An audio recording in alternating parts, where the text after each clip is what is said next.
How's it going, guys? Today I'm going to talk to you about Regnet, the new heavy grenade launcher for this season. Now I know I'm not the first to make a video on this weapon, but there's a certain perk combo that I think no one's really talking about. So indulge me a little bit and let's see if I can persuade you guys to consider this perk combo.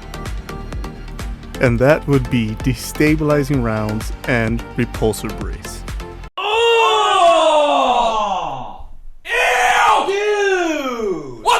Now I know that this isn't everybody's first choice when it comes to picking weapon perks, but guys, please just hear me out. When crafting this weapon, I went all in on its strengths, and that is blast radius. That's why I went ahead and threw on volatile launch, because it's the only one that increases the blast radius to its max. And the same with high explosive ordnance.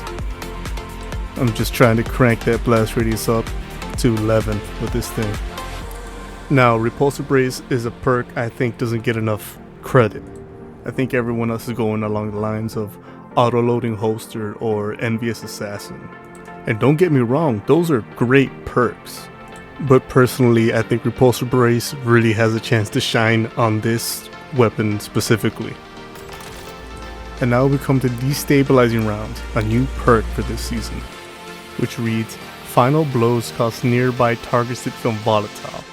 This perk in combination with repulsor brace makes this grenade launcher unlike anything else in the game.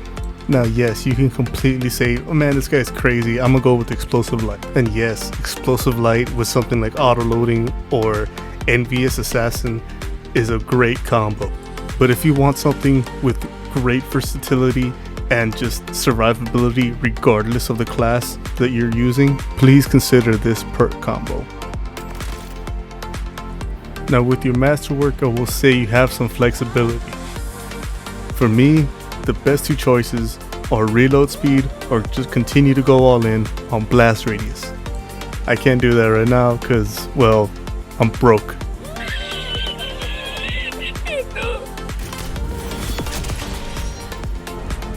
I'm going to be running a basic Falcons build.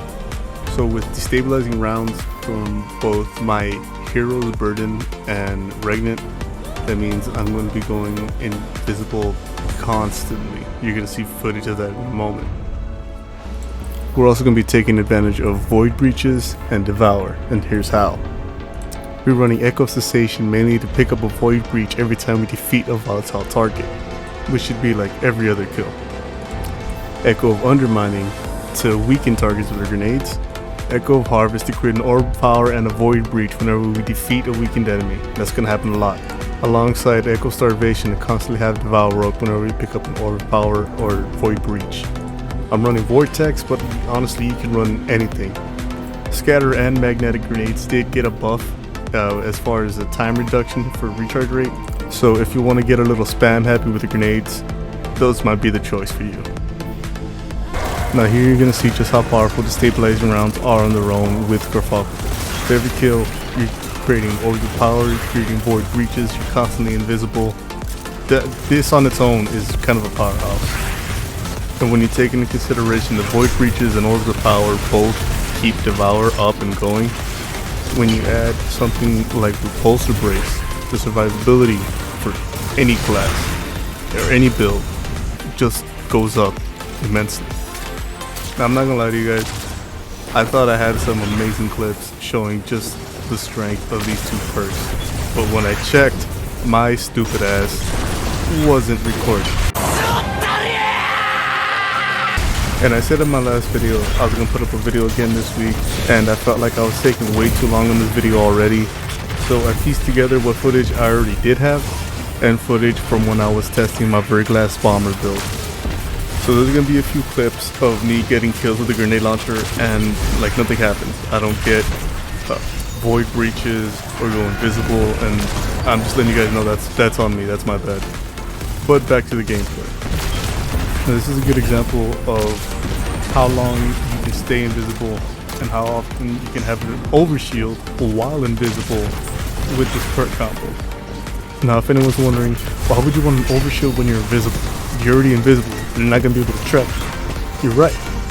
But I found myself in situations where my dodge was on cooldown, my health was critical, So I pulled out the grenade launcher, I got a kill with the grenade launcher, went invis because of destabilizing rounds and guard falcons, was able to survive and get around the boss or whatever ads were severely messing me up because of my own stupidity, reposition myself and even get revive or 2 on whatever teammates I had. And if you're taking advantage of the seasonal mod Shatter Orbs, which you should, you can make so many orbs of power for you and your teammates. Take a look.